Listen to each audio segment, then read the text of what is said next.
How to change currency on Skiplagged.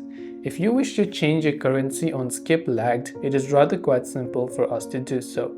All you have to do to change the currency on Skiplagged is open the Skiplagged app and then make sure that you are logged into your respective account.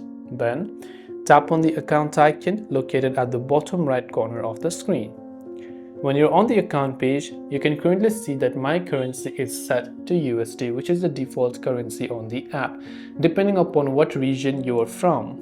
And then to change it, tap on the pencil-like icon on the right hand side next to the currency, and you'll find other currencies that you wish to change to. So you can go ahead and select those currencies and just go ahead and then follow up with the changes.